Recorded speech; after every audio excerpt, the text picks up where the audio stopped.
मसीह यीशु के नाम में आपको मैं सलाम पेश करता हूँ। मैं आपका खादम पास्टर विक्टर जोसेफ आज आपसे खुदा का कलाम शेयर करेंगे।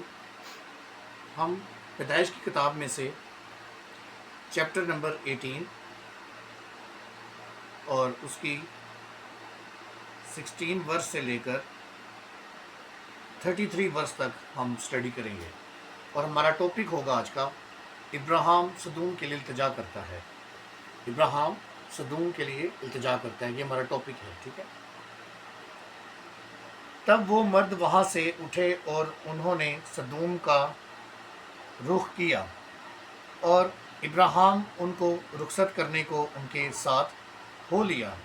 और खुदावन ने कहा कि जो कुछ मैं करने को हूँ क्या उससे इब्राहिम से पोशीदा रखूँ। इब्राहिम से तो यकीनन एक बड़ी और ज़बरदस्त कौम पैदा होगी और ज़मीन की सब कौमें उसके वसीला से बरकत पाएंगी, क्योंकि मैं जानता हूँ कि वो अपने बेटों और घराने को जो उसके पीछे रह जाएंगे वसीयत करेगा कि वो खुदावंद की राह में कायम रहकर अदल और इंसाफ करें, ताकि जो कुछ खुदावंद ने इब्राहिम के हक़ में फरमाया है उसे पूरा करें। फिर खुदावंद ने फरमाया, चूँकि सदूम और अमूरा का शोर बढ़ गया और उनका जुर्म नहायत संगीन हो गया है, इसलिए मैं अब जाकर देखूंगा कि क्या उन्होंने सरासर वैसा ही किया है जैसा शोर मेरे कान तक पहुंचा है, और अगर नहीं किया तो मैं मालूम कर लूँगा। सो वो मर्द वहाँ से मुड़े और सदूम की तरफ चले, पर इब्राहिम खुदावंद के हजूर खड़ा ही रहा। तब इब्राहिम ने नज़दीक जाकर कहा कि क्या तू नेक को बद के साथ हलाक करेगा?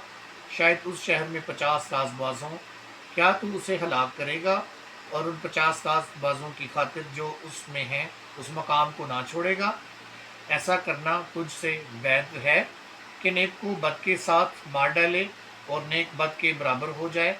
ये तुझसे वैध होगा, ये तुझसे वैध है। क्या तमाम दुनिया का इंसाफ करने वाला इंसाफ ना करेगा? और खुदावंद ने फरमाया, अगर मुझे सदूम में शहर के अंदर 50 राजबाज मिलें तो मैं उनकी खातिर उस मकाम को छोड़ दूंगा।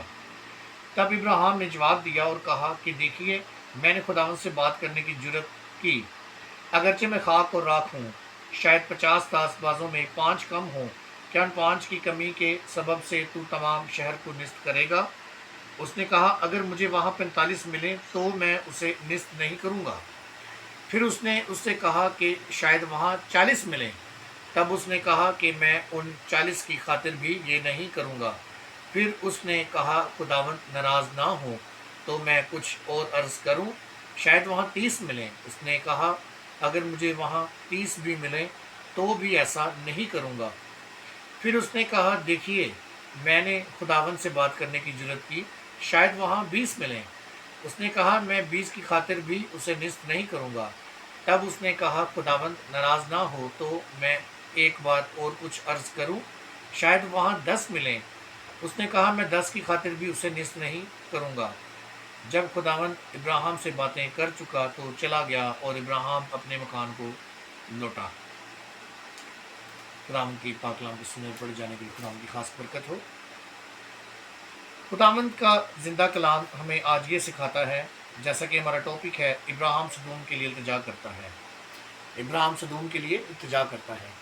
जैसा कि हम सब लोग जानते हैं, ठीक है, कि हम बचपन ही से शुरू से अपने बड़ों से, अपने बुज़ुर्गों से इस बात को सीखते आए हैं, सुनते आए हैं, और खुदा के खादमों से, जो हमारे बुज़ुर्ग खादम हैं, ठीक है, जो हमसे पहले खुदा का काम कर रहे हैं और कर चुके हैं, और आज खुदावंद ने मुझे भी ये तौफीक बख्शी, ये मौका दिया कि मैं खुदा के कलाम को आपके साथ शेयर कर सकूं, कि हम सदूम और अमूरा के बारे में सीख सकें कि खुदा ने कैसे उनकी बदकिरदारी को आसमानों के आसमान से देखा, महसूस किया, और बदी का शोर खुदा के कानों तक पहुंचा।